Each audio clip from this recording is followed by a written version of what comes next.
কালো লাগেজ, যার ভেতরে ছিল মস্তকবিহীন যুবকের মরদেহ। শুধু তাই নয়, পা দুটিও ছিল শরীর থেকে বিচ্ছিন্ন। ময়মনসিংহ সদরের মন্দলা ব্রিজের নিচে লাগেজটি খালে পানিতে ভাসতে দেখেন স্থানীয় কয়েকজন।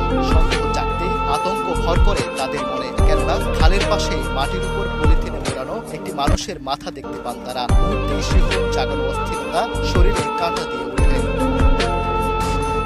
গরু চড়াতে গিয়ে লাগেজ থেকে খণ্ডিত মরদেহ দেখে আঁতকে ওঠেন তারা। তাদের চিৎকারে এগিয়ে আসেন আশেপাশের লোকজন। ঘটনা মুহূর্তেই চাঞ্চল্যকর পরিস্থিতির রূপ নেয়। ঘটনাস্থলে ভিড় করেন শত শত মানুষ। থানায় জানানো হলে পুলিশ এসে লাগেজ খুলতে বেরিয়ে আসে লাশের শরীরে মস্তকবিহীন মরদেহ। হত্যার নৃশংসতা দেখে হতবাক হন স্থানীয়রা। তাদের দাবি, অপরাধীরা দিনে দিনে আরো দুর্ধর্ষ হয়ে উঠছে। কিলিং